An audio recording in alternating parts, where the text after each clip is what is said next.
Na última quinta-feira, a Igreja Congregacional de Niterói, a nossa igreja, completou 76 anos de organização eclesiástica. Organizada em 24 de outubro de 1943. O mundo ainda estava vivendo os horrores da Segunda Guerra Mundial, que só terminaria 2 anos depois, em 1945. E pensando nisso, no aniversário da igreja, nos 76 anos, me ocorreu o seguinte, que nós somos, no Brasil, uma igreja, somos aqui uma comunidade local, uma igreja local, no universo de centenas de milhares de igrejas evangélicas. Uma igreja no universo de centenas de milhares de igrejas que existem no Brasil. Nós somos, com esse grupo que foi recebido na igreja em outubro, agora no primeiro domingo desse mês, em que nós recebemos irmãos por batismos e por transferência, nós somos nesse momento 266 membros. É a nossa membresia na igreja congregacional, 266.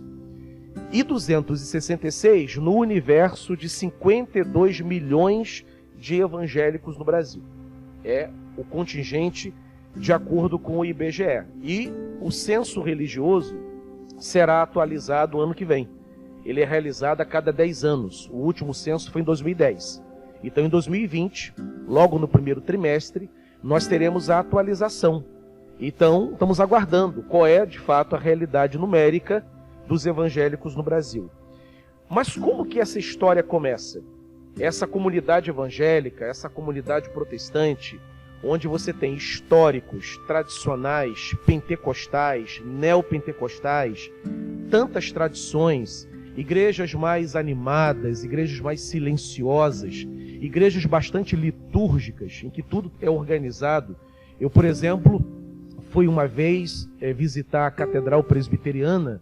Eu gosto de visitar a Catedral na época que eu estou de férias. Eu gosto de assistir o culto ali. E eu lembro uma cena que eu nunca mais vou esquecer. Eu ouvi o sermão do reverendo Guilhermino Cunha, na época ainda o pastor da Catedral, hoje ele está jubilado. E quando no final do culto, ele foi para a porta, cumprimentei tanto o reverendo quanto os pastores auxiliares, e me foi dado o boletim da igreja. E ao ler o boletim da igreja, achei muito interessante, porque estava a programação daquele domingo, tanto da parte da manhã, como da parte da noite, e também já o sermão do domingo seguinte. A introdução, os 3 pontos e a conclusão. Uma igreja muito litúrgica, portanto, muito organizada, onde até o sermão do domingo seguinte já estava ali devidamente registrado. E há outras igrejas que não. Por exemplo, a Congregação Cristã do Brasil não tem pregador convidado antecipadamente para expor a palavra. Todos chegam no culto, de repente, um se sente movido pelo Espírito Santo e vai pregar. É o oposto, portanto, da Catedral Presbiteriana. Então, no Brasil, nós temos essas distinções denominacionais. Igrejas para todos os gostos, para todos os tipos. Se você quer uma igreja silenciosa, você vai encontrar. Se você quer uma igreja mais animada, que bate palma, com muitas glórias e muitos aleluias durante a pregação, você também encontra. Uma igreja que tem órgão, uma igreja que tem pandeiro. Eu já fui pregar em todo tipo de igreja, eu lembro de uma que o pandeiro comia solto na hora do culto, né? Uma igreja animada, né? E igrejas onde você não escuta nada durante a pregação. Somos, portanto, 52 milhões de evangélicos no Brasil e centenas de milhares de igrejas em todo o território nacional. Mas como que essa história começa? Como que o evangelho chega no Brasil? Como que as igrejas evangélicas se estabeleceram? Quem foi o primeiro, o número 1, o 001 dessa história, até chegar na realidade numérica atual? A nossa aula hoje, a nossa preleção, tem esse objetivo de apresentar um pouco dessa história, dos desafios que essas denominações encontraram e os legados do movimento protestante no Brasil. Antes de tudo, eu já quero dizer que não há protestantismo no Brasil, no singular. o que há é protestantismos. Tem 5 tipologias e eu vou explicar no decorrer da preleção que identifica essas tipologias. Bem, vamos lá. Começando pelos precursores, os 3 primeiros protestantes que pisam no território brasileiro. Isso no longínquo século XVI, o ano é o ano de 1530, quando nós teremos 3 luteranos, e aqui eu já digo de imediato que os primeiros protestantes que desembarcam no Brasil, eles eram de tradição luterana. Eliodoro Essos, que está no Brasil em 1530, os 3 são alemães, Ulrico Smidel, 1534, e o mais interessante deles, eu vou dizer porque que ele é tão interessante, Hans Staden, 1549. Eles eram luteranos, eram protestantes, portanto, mas eles eram luteranos sem pertença, porque não tinha uma igreja estabelecida aqui. E o que é interessante nesses homens é que, embora eles fossem protestantes, a vinda deles para o Brasil não teve o objetivo de pregar o evangelho. Não era a motivação. Esses homens, eles eram aventureiros, eles eram comerciantes e eles vieram para o Brasil para poder trabalhar no processo de exploração das riquezas naturais do nosso país. Por acaso, por coincidência, por contingência, eles eram protestantes. Mas o objetivo deles não era estabelecer nenhuma igreja, não queriam pregar para os indígenas, eles queriam apenas comercializar, pegar a nossa riqueza, levar para a Europa e lá vender e ganhar o seu dinheiro e ganhar o seu lucro. Esse Hans Staden, eu falei que ele é o mais interessante dos 3, porque ele vai sofrer um naufrágio na Baía de São Vicente, em São Paulo, hoje conhecido como estado de São Paulo, ali em Bertioga, na região do litoral paulista, e ele vai ser, quando ele é salvo desse naufrágio, ele não morre afogado, e quando ele consegue chegar no continente, ele vai ser capturado pelos índios da tribo dos Tupinambás, e ele ficará preso pelos Tupinambás. Esses índios da tribo dos Tupinambás, eles eram índios que praticavam antropofagia, eles eram canibais. Havia, portanto, tribos canibais no Brasil, né? E quando eles capturaram os índios e o deixaram preso, o objetivo deles era, numa cerimônia religiosa, devorar o Hans Staden. E ele ficou apavorado, porque ele já tinha ouvido essa história era uma história conhecida na Alemanha, e ele viu na prática que isso era verdade. Interessante que o Hans Staden, quando ele foi capturado, ele começou a reagir a essa captura e essa ameaça de morte, fazendo algumas orações, cantando alguns cânticos. Aquilo chamou a atenção, inclusive, dos índios, mas o interessante também é que ele chorava muito. E esse choro, inclusive, irritou os índios, porque os índios, eles são corajosos. E a prática da antropofagia era uma prática normal, e o índio capturado, inclusive, que seria devorado, ele tinha que reagir a essa captura e essa ameaça de morte com coragem, né? Porque a coragem, acreditava-se que a coragem daquele guerreiro capturado passaria para os índios que devoravam. Então a coragem era transmitida para os devoradores. E o Hans Staden era um alemão, não estava habituado com isso. Ele chora e chora muito. E aquilo, inclusive, irrita os índios. E os índios começaram a dizer: se o Deus que você invoca na oração é um Deus que olha para um guerreiro e aceita esse choro, aceita esse desespero, esse Deus é um Deus covarde. E aquilo deixava o Hans Staden muito magoado com aquilo. Mas era a reação dele, uma vez que ele ficou desesperado. O fato é que ele consegue fugir daquela captura, chega no litoral, pega uma embarcação de volta para a Alemanha, e quando chega na Alemanha ele publica um livro. Esse livro está traduzido para o português. Houve uma primeira edição em 1830, e hoje na internet você consegue o link da história de Hans Staden, o que ele passou aqui no Brasil quando foi capturado pelos índios Tupinambás. O interessante é que na época, no século XVI, os títulos eram muito grandes. Hoje em dia, qualquer livro que você vai comprar, na capa está lá um título minúsculo. Na época, o padrão era um título imenso. Eu vou ler para vocês aqui como que esse livro se chamava lá no século XVI, quando ele publicou na Alemanha, né?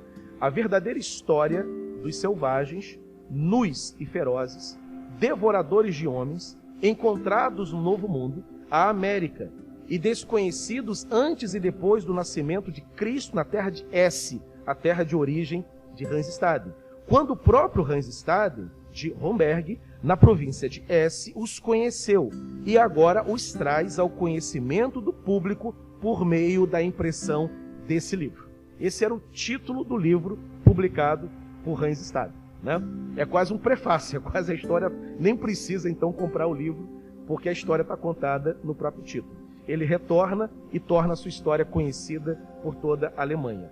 Mas, como eu disse, esses 3 primeiros luteranos, e deixa eu só voltar um pouquinho, que tem um detalhe interessante do Heliodoro Essos. Esse Heliodoro Essos, o pai dele se chamava Heliodoro Eubano, amigo pessoal de Martinho Lutero. Então ele é filho, esse Essos, Heliodoro Essos, de um amigo pessoal do Martinho Lutero. Então é uma relação muito interessante dos reformadores diretamente com o Brasil, logo no início da nossa história.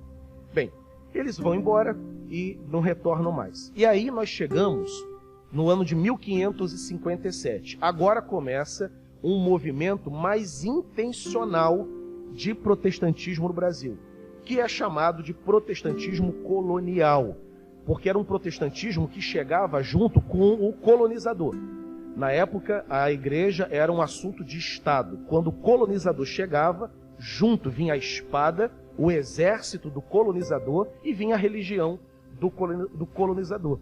E em 1557, aqui na Baía de Guanabara, no Rio de Janeiro, desembarcou um navio com mais de 200 calvinistas. Os calvinistas franceses, eles eram chamados de huguenotes. Huguenotes nada mais era do que o protestante de tradição calvinista e que veio para o Brasil enviado por João Calvino, né? Calvino foi o responsável pelo envio dessa embarcação. 2 anos antes, 1555, uma primeira embarcação de franceses desembarcou aqui no Rio, mas não tinha protestantes nessa primeira embarcação. 2 anos depois, em 57, é enviado ao Brasil uma embarcação com calvinistas, com protestantes. E o objetivo era erguer uma igreja, pregar para os índios e batizar os índios. Mas era um projeto de poder também. A missão aqui de pregar o evangelho, de batizar indígenas, era tão somente uma missão decorrente, uma missão consequente. Não era a missão principal. Os franceses vêm para cá para explorar o Brasil, para levar as nossas riquezas também. Se estabelecem aqui no Rio de Janeiro, tem muita literatura antiga e contemporânea também, muitas dissertações de mestrados e teses de doutorados em história que falam desse período.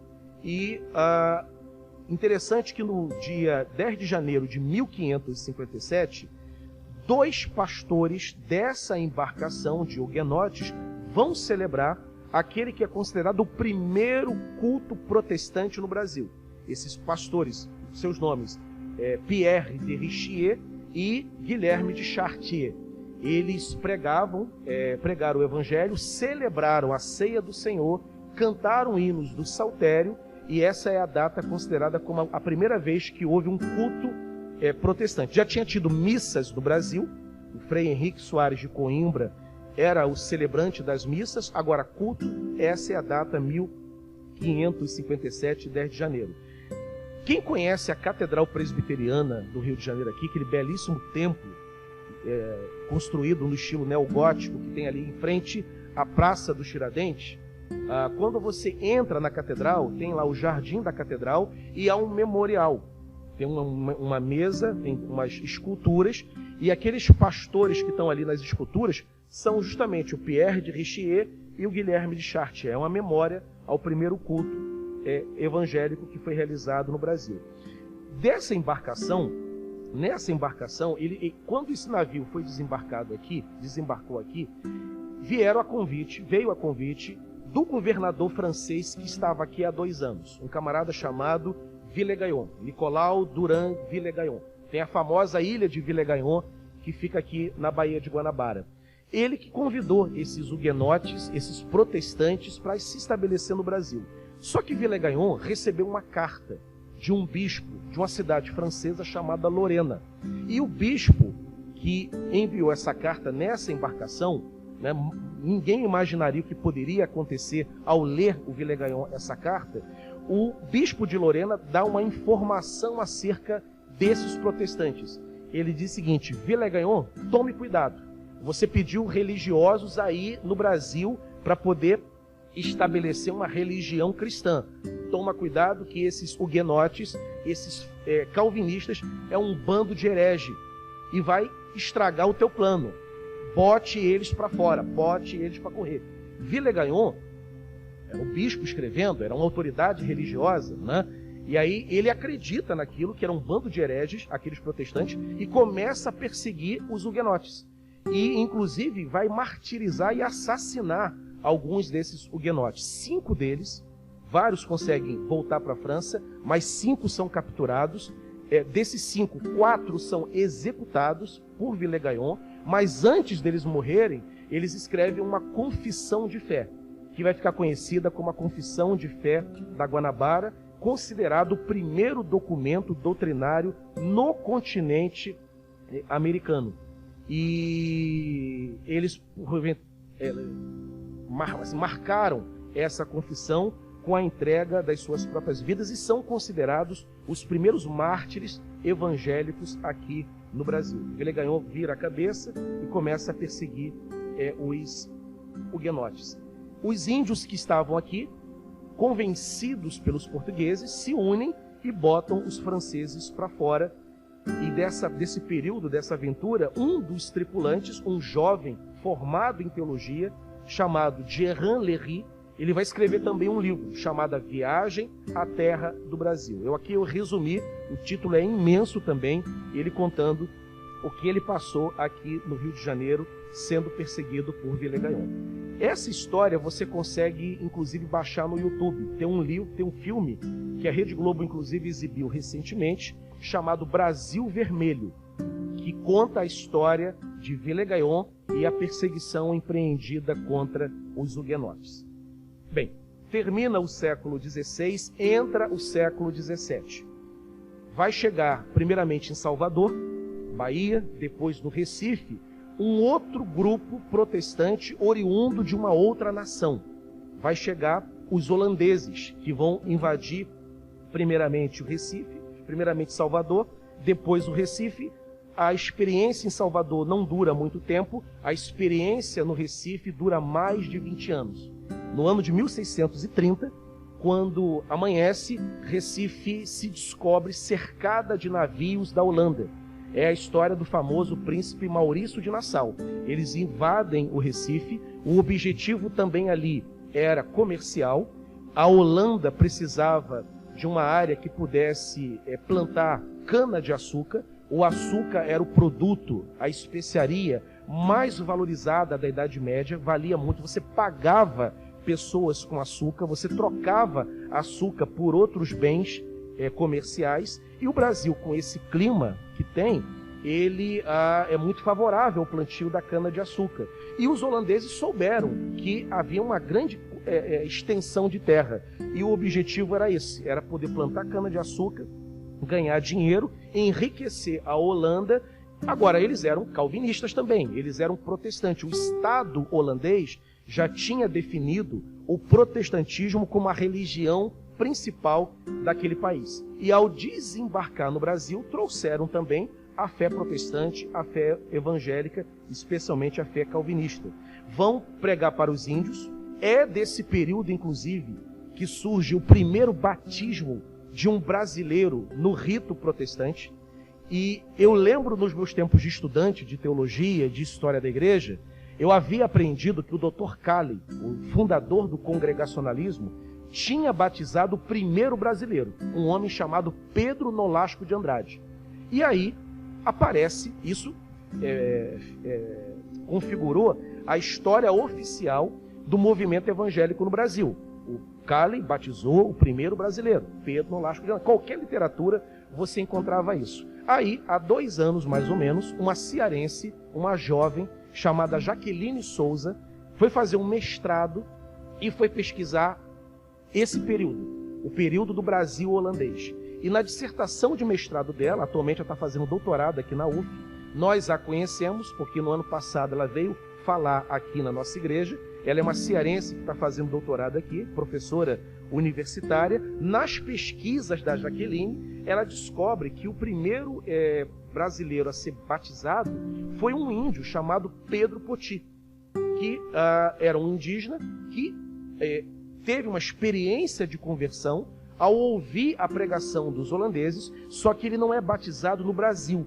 Esse índio é levado para a Holanda, passa 5 anos na Holanda, é batizado na Holanda e quando volta como um pastor da igreja reformada da Holanda, da igreja protestante da Holanda, e começa a pregar para outros índios. Índios se convertem, assumem a fé protestante e uma igreja indígena é plantada, a chamada Igreja Potiguara, que a Jaqueline provou que foi a primeira igreja evangélica do Brasil, formada só de índios. Haviam 20 igrejas de holandeses. Se você acordasse num domingo de manhã, no Recife, e você visitasse uma dessas igrejas, uma das pessoas que você encontraria sentada ou em pé, cantando um hino, era o próprio Maurício de Nassau. Ele era um protestante. Mas havia também a igreja formada de índios, fruto da pregação holandesa. O êxito foi tão grande que a arquitetura, todo um traço arquitetônico na cidade de Olinda e Recife vai ser elaborada. Isso existe até hoje. Quando você visita o Recife, você visita vielas, ruas, igrejas dessa época, construídas por holandeses, fazem parte hoje do patrimônio histórico do Estado. Olinda é uma cidade toda tombada pelo patrimônio histórico mundial, a ONU tombou, e você, visitando Olinda, você vê lá toda uma influência holandesa desse período. O holandês passou a ser o idioma principal do Brasil, o português não passou a ser proibido, falava-se tupi-guarani e o holandês. Os índios, inclusive, se comportavam como europeus. O padre Antônio Vieira, quando termina a influência holandesa, e o padre vai tentar recuperar os índios para a fé católica, ele vai escrever, e esse documento foi recuperado, esse documento foi encontrado, em que ele diz assim: eu estou impressionado, esses índios são mais calvinistas do que os calvinistas de Genebra. A influência dos holandeses foi tão grande que parecia de fato que o Brasil se tornara uma pequena Europa. Tal a influência na educação, na arquitetura e principalmente na fé daqueles índios. Só que os portugueses novamente se aliam aos índios, conseguem convencer os índios que aqueles holandeses eram perigosos e que eram um bando de hereges. Os índios se unem e vão expulsar os holandeses, e essa expulsão acontece em 1654, quando termina no Brasil a experiência holandesa. Entretanto, a igreja dos índios vai permanecer existindo até a década de 90, por volta de 1690. E depois essa igreja desaparece na história, não tem mais traços, só documentos antigos, atas, que você consegue encontrar os registros desse período. Essa incursão francesa de huguenotes e essa incursão no Brasil de holandeses, quando termina a experiência holandesa, vai terminar a primeira forma de protestantismo conhecida no Brasil, que é o protestantismo de colônia. Era um protestantismo onde a religião era um negócio de Estado. Era um negócio que tinha a ver com o colonizador e não de uma pregação livre do Evangelho. Termina assim o chamado protestantismo de colônia. Passa o século XVIII, chega ao século XIX, 1810. O Brasil é um império e assina um tratado com a Inglaterra, em que ingleses podem vir para o Brasil, se estabelecer no Brasil e trabalhar, ganhar seu dinheiro, e ingleses vêm para cá trabalhar nos portos do Rio de Janeiro e também no comércio. Por causa dessa presença inglesa, o imperador autoriza que a igreja dos ingleses, que é a igreja anglicana, se estabeleça no Brasil. Então, em 1810, um grupo de anglicanos vão chegar no Brasil e vão também organizar a sua igreja. Só que tinha um detalhe. O Brasil, como era um império católico, o catolicismo na época era a religião oficial do império, o imperador autorizou a presença de anglicanos. Só que não poderia construir igrejas e não poderia construir igrejas. Os cultos deveriam acontecer nos navios ou dentro até de uma sala de um dos comércios que eles fossem proprietários. Não poderia ter aparência de igreja e o culto tinha que ser em inglês. E brasileiros não poderiam ser abordados com essa pregação. Se os brasileiros fossem abordados, os ingleses seriam presos e o culto seria proibido. Então, somente ingleses, e com culto, obviamente, em inglês, que poderia participar dessa cerimônia. Contudo, tem lá uma presença anglicana no Brasil. Se você visitar ali a região de Botafogo, você vai ter o cemitério São João Batista. Atrás do cemitério tem uma rua chamada Rua Real Grandeza.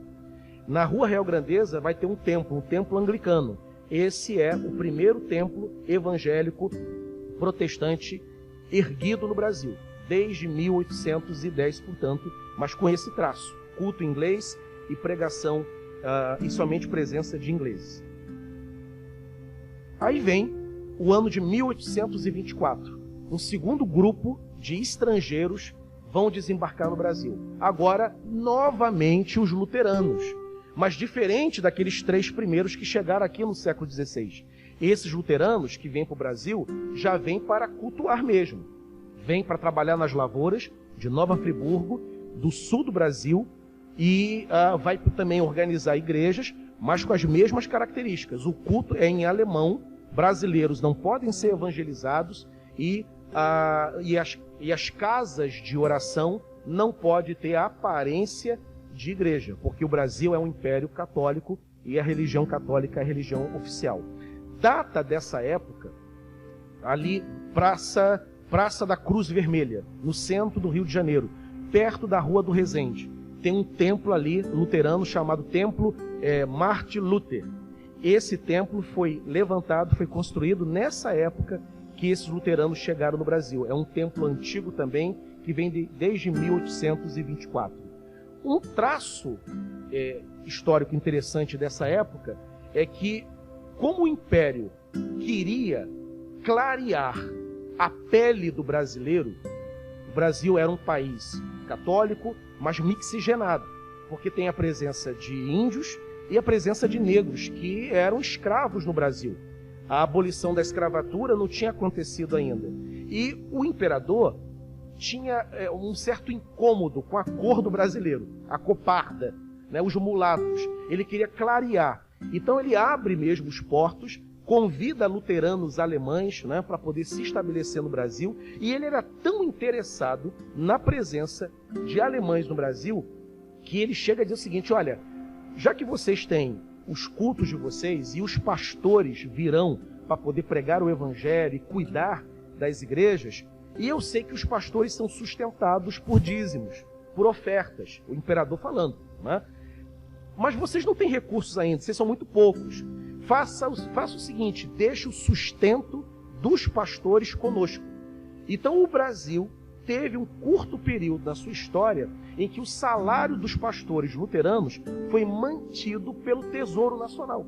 Foi a única experiência no Brasil, né? O Brasil nunca teve o protestantismo como religião oficial. Entretanto, pastores protestantes tiveram suas despesas, seus salários pagos pelo Tesouro Nacional, porque era interesse do imperador manter esses alemães aqui no Brasil. Não há evangelização de brasileiros ainda aqui. Aí vem o ano de 1836. Vai desembarcar também, tudo aqui no Rio de Janeiro, porque o Rio era a capital do império. Vai desembarcar aqui no Rio de Janeiro um grupo de metodistas oriundos dos Estados Unidos.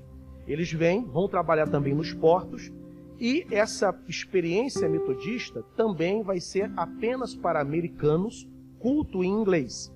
Data desse período a organização da primeira escola dominical. E houve sempre uma briga entre metodistas e congregacionais. Porque se você abre os documentos dos congregacionais, o que é dito nos documentos? Dona Sarah Calley, em 1855, no dia 19 de agosto, lá em Petrópolis, com 5 crianças, abre o livro do profeta Jonas e explica a vida do profeta. Começa ali a escola dominical, a primeira do Brasil. Isso que sempre nós aprendemos. A diferença, e os metodistas nunca aceitaram essa primazia congregacional da escola dominical. Eles diziam, a primeira escola dominical foi nossa, não foi da Dona Sarah Calley. E aí como é que se explica essa disputa histórica? O fato é que a primeira escola dominical, de fato, foi dos metodistas, não foi da Sarah Calley. Agora, há uma diferença. A escola dominical deles era em inglês e a de Dona Sarah em português. Então, a primeira escola dominical em português foi, de fato, de Dona Sarah Calley. Mas a primeira reunião chamada de ED foi, de fato, dos metodistas. Você vai ali no Catete, tem um templo belíssimo, muito lindo, aliás, vale a pena conhecer, que é o templo da primeira igreja metodista do Brasil. Só que essa experiência metodista, ela dura pouco tempo.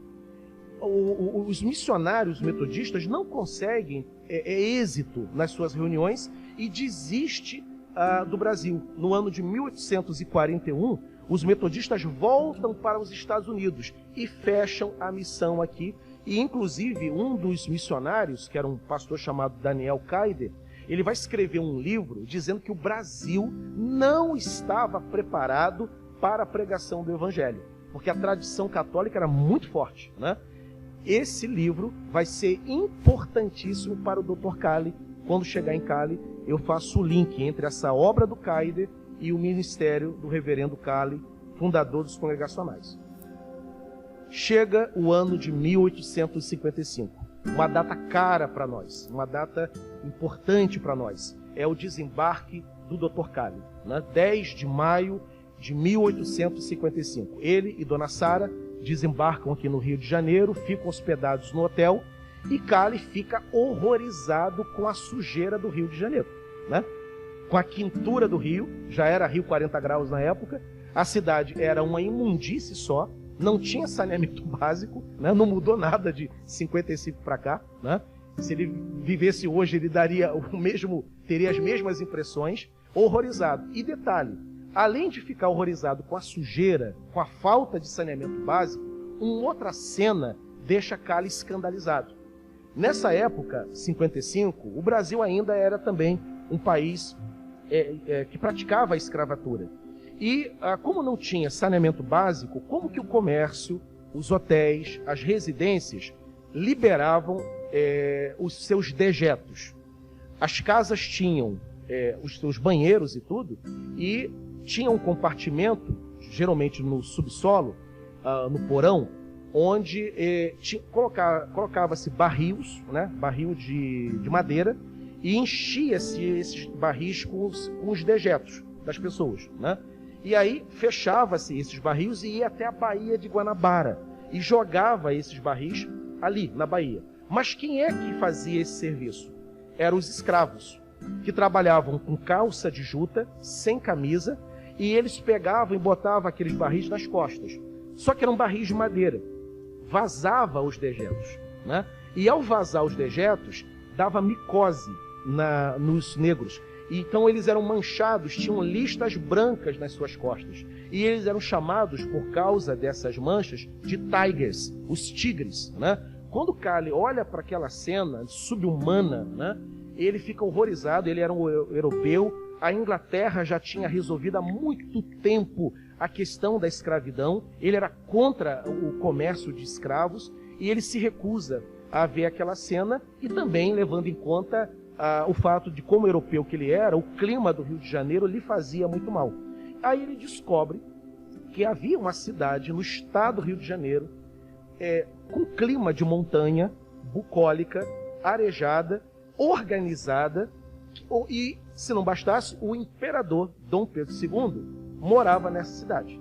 E disseram, o nome da cidade chama-se Petrópolis. Ele então sobe a serra, vai morar em Petrópolis e se estabelece em Petrópolis por causa das condições mais organizadas que a cidade oferecia. Se torna amigo do imperador, Dom Pedro II.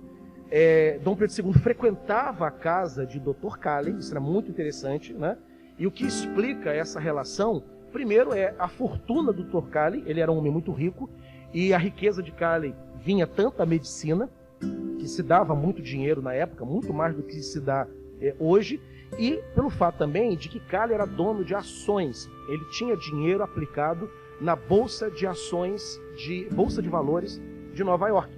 E à época, os Estados Unidos estava com um processo muito intenso de exploração do ouro no oeste americano. E investir em estrada de ferro para poder colocar locomotiva, trem, tendo acesso ao oeste americano, dava muito dinheiro para quem aplicava. Cali botou muito dinheiro nas estradas de ferro, nas empresas que construíam estradas de ferro. Ficou milionário com isso. Então a fortuna dele, era um homem muito culto, era um médico, era um escocês. Cali viajava muito, conhecia muito a chamada Terra Santa. E o Dom Pedro II, diferentemente dos políticos de hoje, ele foi um dos políticos mais cultos que o Brasil teve. Era um poliglota, falava vários idiomas, o Dom Pedro II. Então ele tinha um interesse muito grande por aquele escocês médico que desembarcou no Brasil. E isso estabeleceu uma amizade muito interessante, a ponto do imperador deixar o palácio e ir na casa do Dr. Cali para tomar café. Tem uma história linda, aliás, que você encontra nos diários de Dona Sara, né? Esse diário está guardado na igreja fluminense. Um dia, Dona Sara está em casa preparando um café, né? E Dr. Cali estava doente, estava enfermo.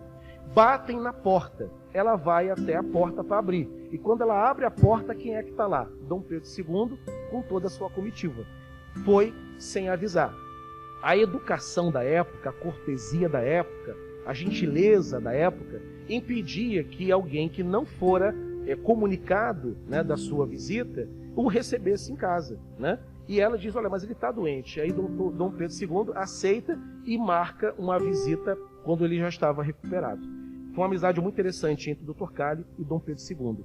É o Cali, junto com sua esposa, que vai fundar a primeira escola dominical em português. Dona Sara vai poder explicar o livro do profeta Jonas para aquelas 5 crianças já mencionadas. E o fruto dessa escola dominical é a Igreja Fluminense, que dará origem à Igreja Congregacional, a primeira igreja, essa sim, a primeira igreja nacional com culto em português que existe até hoje. Eu costumo, sempre que eu falo do Dr. Cali, eu acho que eu já mencionei isso aqui numa exposição anterior, que embora a data 19 de agosto, a data da aula de Sara com as crianças, no profeta Jonas, seja de fato uma data importante, mas 2 semanas depois teve uma outra aula que eu acho muito mais interessante. Dr. Cali reúne uma classe de adultos para poder expor a escritura. E nessa classe de adultos, finalzinho do mês de agosto, ele vai reunir homens brancos e homens negros. Isso em 1855. A abolição da escravatura só aconteceria, melhor dizendo, em 1888, quando a princesa Isabel assinou a Lei Áurea. Então nós estamos aqui, em 55, 33 anos antes da abolição da escravatura. E lá está Cali, pregando para homens brancos e negros reunidos. Ele nunca aceitou pregar numa classe segregada. E, inclusive, se você visitar a Fluminense e pedir a Dona Esté, que guarda os documentos da Igreja Fluminense, você vai ter acesso a uma aprovação na Assembleia de Membros, em que ficou estabelecido que os membros da Igreja Fluminense estavam proibidos de serem donos de escravos. Não era permitido ao membro da Fluminense ser senhor de escravo. Cali foi o primeiro a fazer isso. Nessa época, casamento era somente celebrado dentro das igrejas católicas. Os evangélicos não podiam casar, o casamento não era reconhecido. Quando você morria, a cerimônia tinha que ser católica, porque os cemitérios eram católicos, né? A gente cresceu ouvindo a história dos tais cemitérios dos gringos. Mas o que era o cemitério dos gringos? Na verdade, o cemitério dos gringos eram os cemitérios de protestantes, que organizavam seus cemitérios Porque o corpo de um protestante não era bem-vindo num cemitério católico, né? Tinha que ser católico para ser sepultado. Você não podia nem morrer na época, né? Então, o Cali vai, junto com a sua influência com Dom Pedro II, né, vai contratar a peso de ouro os 3 maiores advogados da época, que eram não só advogados, mas eram juristas, professores de direito, e vai pleitear que o evangélico tivesse o seu casamento devidamente assegurado e que a cerimônia fúnebre fosse também uma cerimônia religiosa no rito protestante. Cali consegue isso.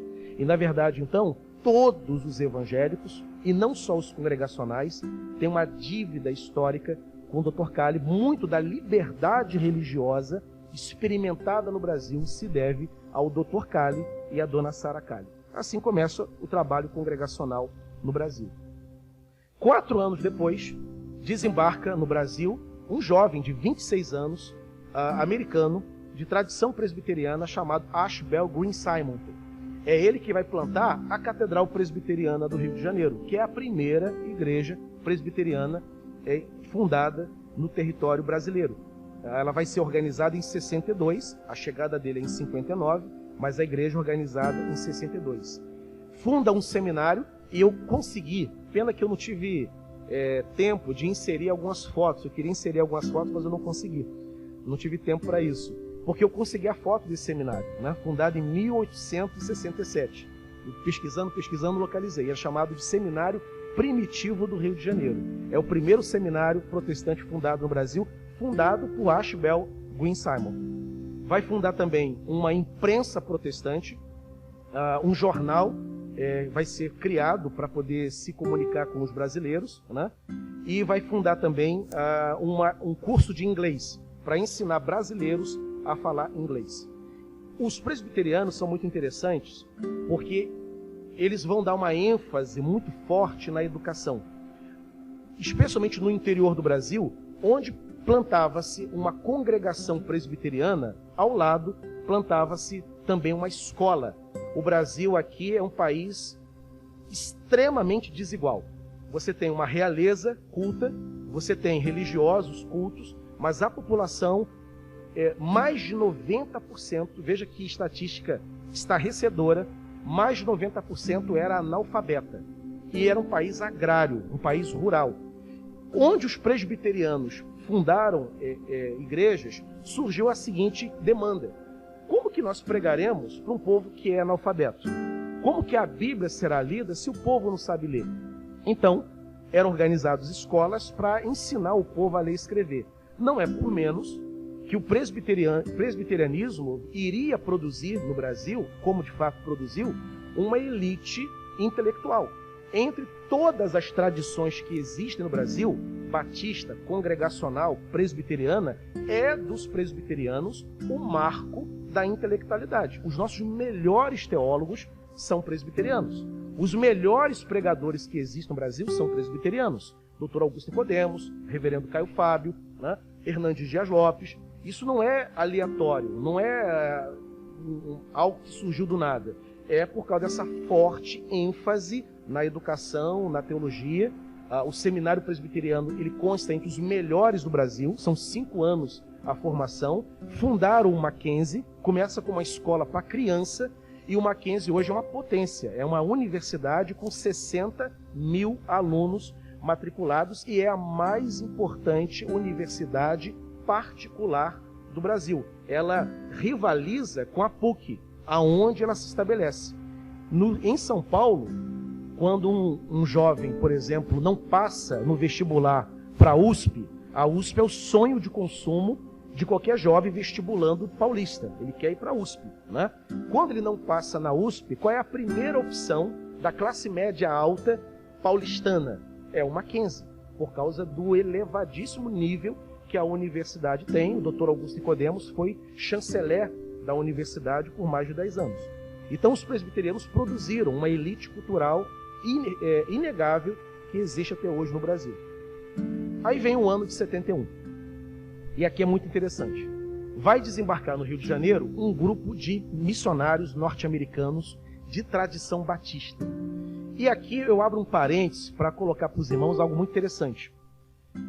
Durante muito tempo, nos livros de história do Evangelho no Brasil, estava escrito que a primeira igreja batista era uma igreja fundada em Salvador, na Bahia, né? Fundada por um missionário chamado William Book Begbie. E de Salvador, espalhou para o restante do Brasil. Isso é o que figurou até bem pouco tempo. Eis que aparece uma historiadora batista. Essa história tem mais ou menos uns 5 anos, e ela começa a revisitar os documentos antigos dos batistas no Brasil. E ela descobre que a primeira igreja batista não foi a de Salvador, fundada em 81, mas sim 2 igrejas batistas fundadas em 1871, essa data que está aparecendo aí, em 2 cidadezinhas que depois ficariam conhecidas como Americana, por causa da colônia de americanos. Ela existe até hoje, essa cidade em São Paulo, e uma outra cidade chamada Santa Bárbara do Oeste, fundada também por americanos batistas.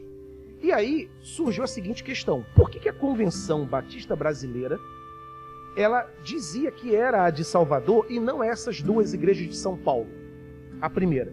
E descobriu o seguinte: a Convenção Batista Brasileira morria de vergonha dessa igreja fundada em 71. E qual a razão da vergonha? Por que os batistas não queriam reconhecer a igreja de São Paulo como a primeira? Os Estados Unidos, nessa época, 71, experimentavam o fim da famosa Guerra Civil, ou Guerra de Secessão. Na Guerra Civil Americana, você tinha lá o norte libertário e o sul escravagista. E o norte libertário ganhou a guerra, ganhou a batalha. E os Estados Unidos libertou os escravos. Acontece que no sul dos Estados Unidos, um grupo de batistas americanos, obviamente, não aceitavam o fim da escravidão. Eles queriam manter escravos trabalhando nas lavouras, especialmente lavoura de algodão. E aí esses batistas do sul disseram o seguinte: já que não podemos ser senhores de escravos aqui nos Estados Unidos, nós vamos procurar um país onde a escravidão seja permitida. E nós iremos para lá, iremos viver lá, plantaremos o nosso algodão e vamos ter os nossos escravos.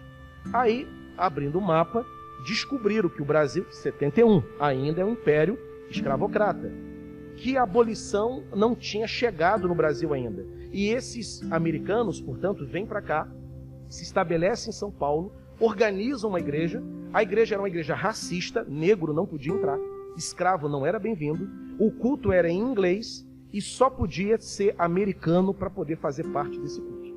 Então a igreja, evidentemente, a convenção, tempos depois, ela morria de vergonha de admitir que havia isso aqui no Brasil, né? E ela dizia, portanto, que a igreja de Salvador, porque a igreja de Salvador, em 81, ela era uma igreja onde brasileiros faziam parte dessa igreja, negros também, a pregação era em português, só que essa historiadora botou o dedo na ferida e, para prêmio do trabalho dessa historiadora, ela teve o seu trabalho reconhecido, e hoje, quando você abre o site da convenção, está lá, a primeira igreja batista no Brasil é essa igreja fundada em 1871. E os batistas vão se tornar a maior denominação entre os tradicionais. São no Brasil, quase 4 milhões de batistas tradicionais, fora outros grupos batistas que existem.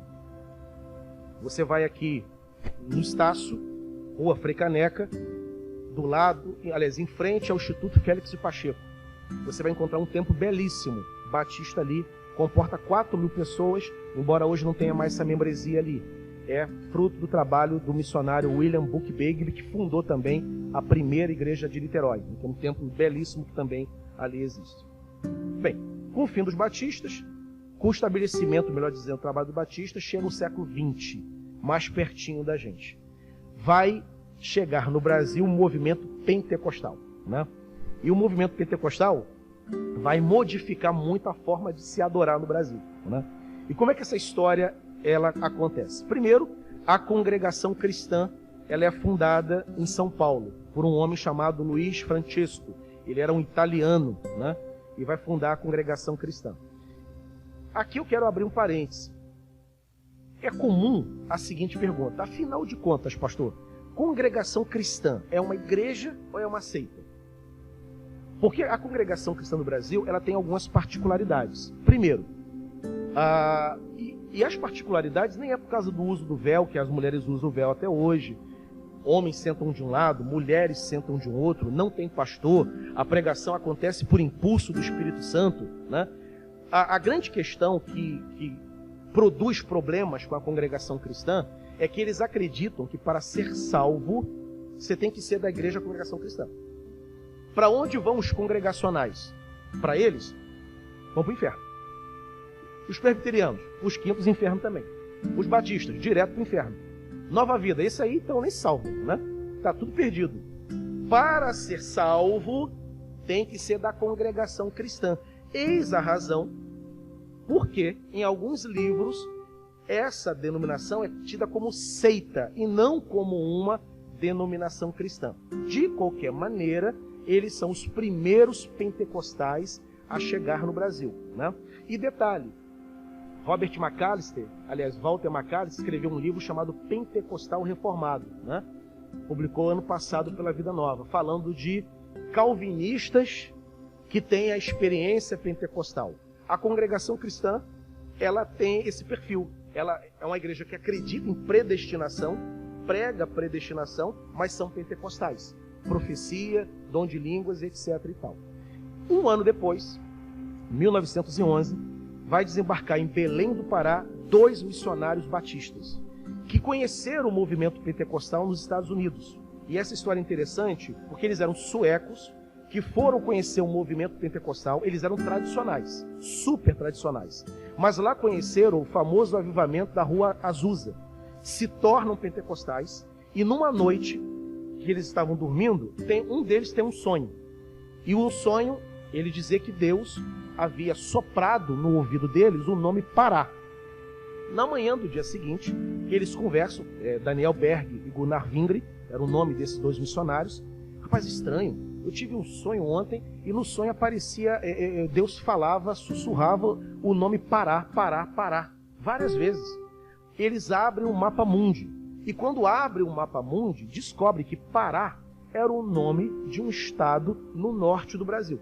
Eles vão para esse lugar, desembarcam em Belém do Pará e se tornam membros de uma igreja batista, tradicional. Só que eles eram pentecostais. Línguas, profecia, visão, cura. A experiência foi problemática, né? E eles foram expulsos da igreja batista, né? E quando foram expulsos da igreja batista, eles organizaram um movimento chamado Movimento da Fé Apostólica. 1916, esse movimento muda de nome e vira as Assembleias de Deus que nós conhecemos hoje, né?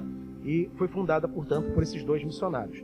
Se você for em São Cristóvão, Feira dos Nordestinos, em frente à Feira dos Nordestinos tem um templo belíssimo da Assembleia de Deus e tem assim uma placa fundada por Gunnar Vingre, né?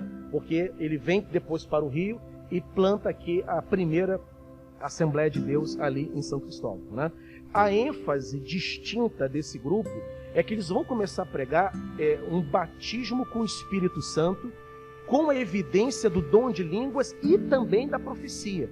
Se você for conversar com um pentecostal hoje, o dom de profecia não é tido mais como evidência do batismo, né? Mas no início era línguas e profecia, né?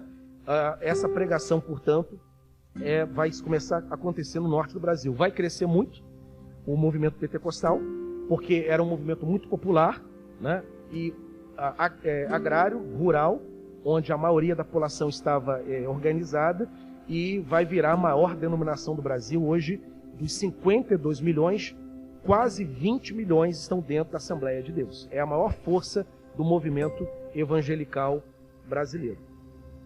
Aí vem a década de 50. Vai surgir o chamado deuteropentecostalismo, a segunda onda pentecostal, né? É quando chega no Brasil a Igreja do Evangelho Quadrangular. Ela vem dos Estados Unidos, né? E aqui vai se pregar também batismo com o Espírito Santo. Vai se continuar anunciando dom de línguas e profecia. Mas agora um elemento novo vai ser inserido, que é o elemento da cura divina. não só Deus, na pregação deles, não só Deus batiza com o Espírito Santo, não só leva o seu povo a orar em línguas e a profetizar, mas Deus também cura as enfermidades. A enfermidade tem que ser curada na pregação do deutero-pentecostalismo, né? O missionário que vem para cá é o Harold Williams. Depois, no ano de... Isso aconteceu em 51.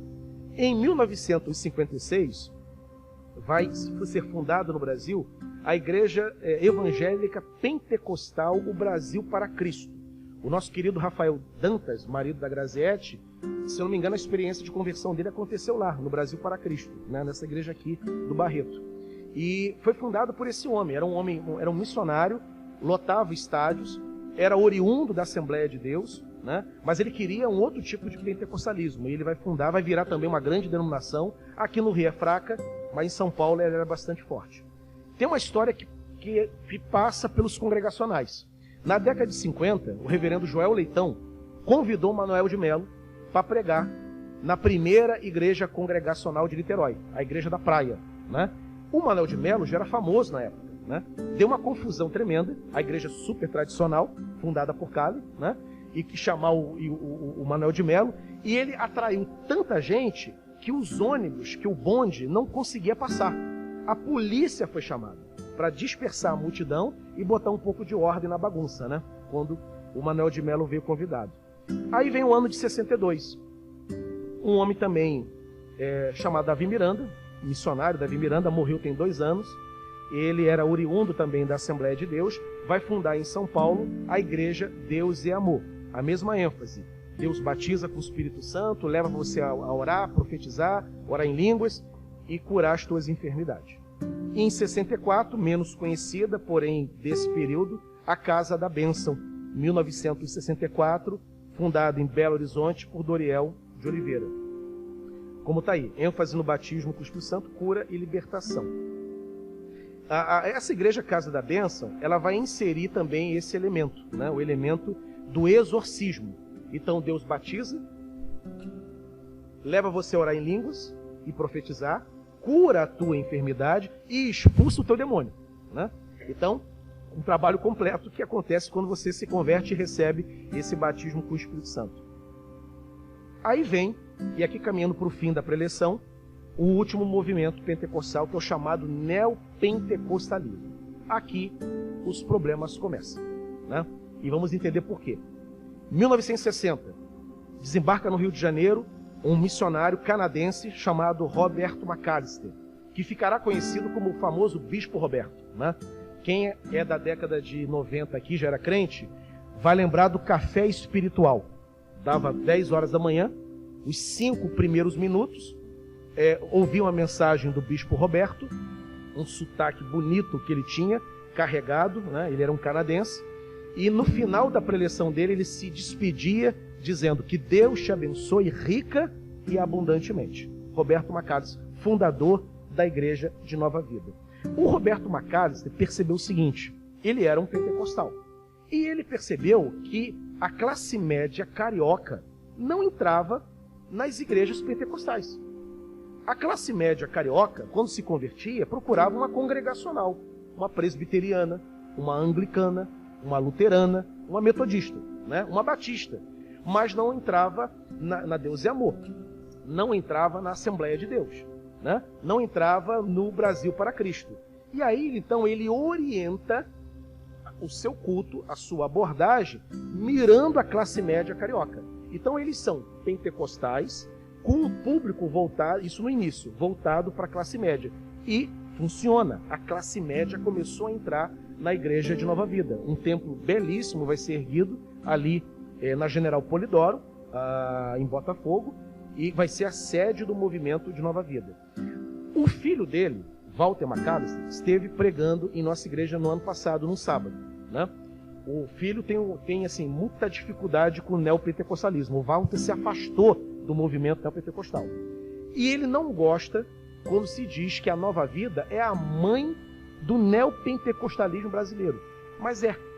O Roberto McAllister, por exemplo, quando ele orava, ele comprou a Rádio Relógio, tinha um programa na televisão chamado A Voz da Nova Vida, que passava na Bandeirante na década de 60 e 70, e ele convidava os ouvintes a, no final da oração, fazer duas coisas. Pegar um copo com água, botar em cima do rádio, né? E beber esse copo com água. E, para estabelecer um ponto de contato com ele, mandava as pessoas tocar no rádio na hora da oração. E Deus abençoaria, né? Quer dizer, não tem como, isso é histórico. Ele pode, filho feio não tem pai, tudo bem, né? Mas a mãe do movimento neopentecostal é a Igreja Nova Vida, né?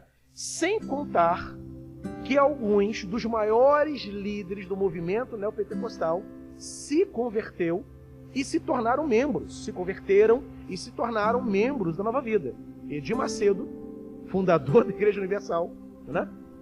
R.E. Soares e Miguel Ângelo. Os três foram discípulos do Roberto Macalester, né?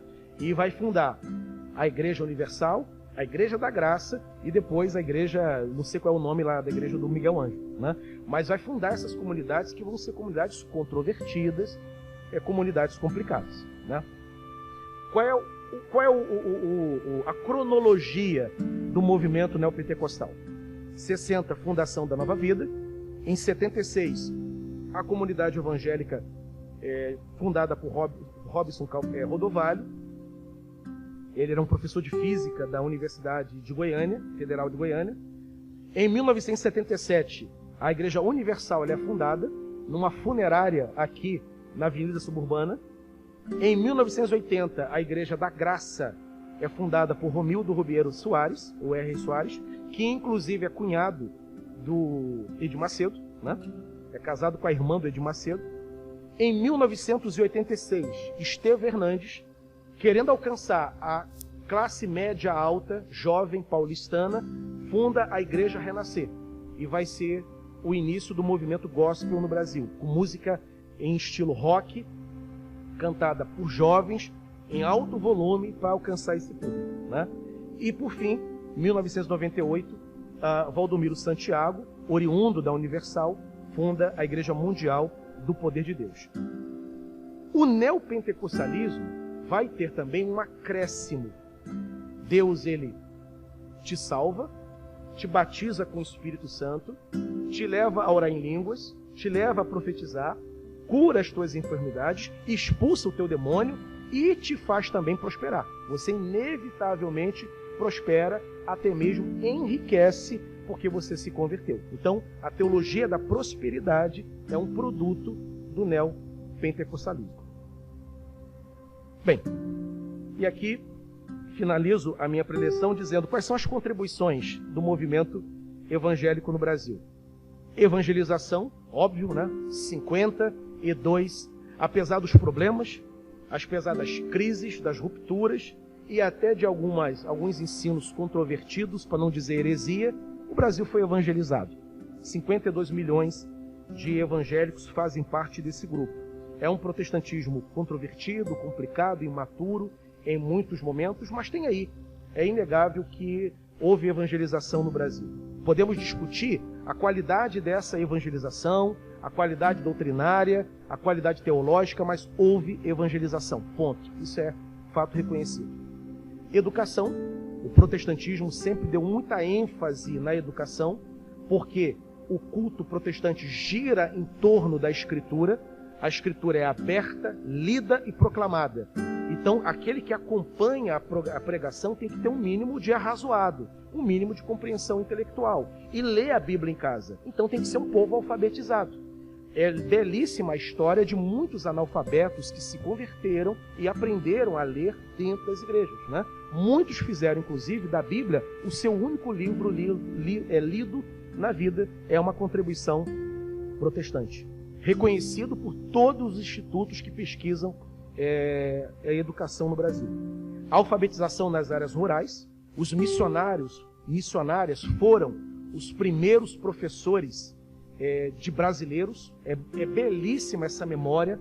Você pega gente de 80 anos que fala, não, meu professor, a minha professora era uma missionária americana, galesa, irlandesa, né? falava com muita dificuldade, mas nos amava, ensinou a minha família toda. Isso é muito comum na memória dos protestantes mais antigos. E os direitos civis, direito ao casamento, liberdade religiosa, né? E a própria cerimônia fúnebre também foi uma conquista protestante. Agora, há questões. Tem contribuições, mas há questões também, que estão indefinidas, que precisam ser resolvidas, precisam ser fechadas. Uma dessas questões é o tímido impacto social, né? A despeito do gigantismo do movimento no Brasil, 52 milhões, o protestantismo não impactou a sociedade. Não há impacto. Você pega como experiência São Gonçalo, que de acordo com o IBGE, é a cidade que tem o maior número de templos evangélicos por metro quadrado da América Latina. Há mais templos evangélicos do que bares e centro de macumba. E, entretanto, São Gonçalo figura entre as cidades mais pobres, mais violentas do Rio de Janeiro, né? Você vai para Jardim Catarina, um bairro violento. Tem mais de 500 igrejas ali dentro, né? O que há no Brasil que a pregação protestante não muda a sociedade? É uma questão que a gente tem que tentar responder. Fragilidade teológica. O Brasil é a igreja do dente de ouro, do paletó que voa, né? Do culto de regressão, né? Dos cultos em que as pessoas ficam com sons de animais sendo emitidos. Há problemas teológicos sérios no Brasil, né? A despeito do nosso gigantismo. Teologia da prosperidade, que para mim é o pior câncer da igreja, né? A teologia da prosperidade, ela é o retorno das indulgências da Idade Média, e para mim, pior do que na época de Lutero, porque pelo menos na Idade Média, quando um cidadão ia comprar o perdão, comprava a indulgência, o objetivo dele era ir para o céu, ele queria morar com Deus, e dava tudo para poder ter essa bênção. A teologia da prosperidade, ela te leva a você dar dinheiro, prosperar, né? E o teu fim não é ir para o céu. O teu fim é ter uma casa na praia. O teu fim é aumentar a conta bancária. Então ela é pior do que foi na Idade Média. Na Idade Média era ingênua. Hoje ela é mal intencionada. Então pioramos em termos de indulgência quando se compara a história no Brasil. E por fim, niilismo eclesiástico, 10 milhões de desigrejados no Brasil. Fenômeno aí também decorrente dos nossos muitos problemas. Bem, essa é a história da igreja evangélica no Brasil. Quem quiser depois isso em PDF, eu posso te mandar, é só pedir o pastor Davidson, ele te libera.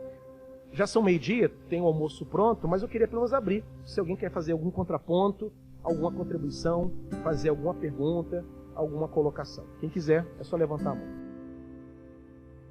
Né? Nem todas as denominações são colocadas, são muitas, né? São centenas de milhares de igrejas no Brasil, não tem como colocar todas, mas só aquelas que foram as primeiras, as mais marcantes. PC. É inegável as ações assim, misericordiosas de Deus. Uma coisa é o que Deus faz em benefício daquele que crê, né?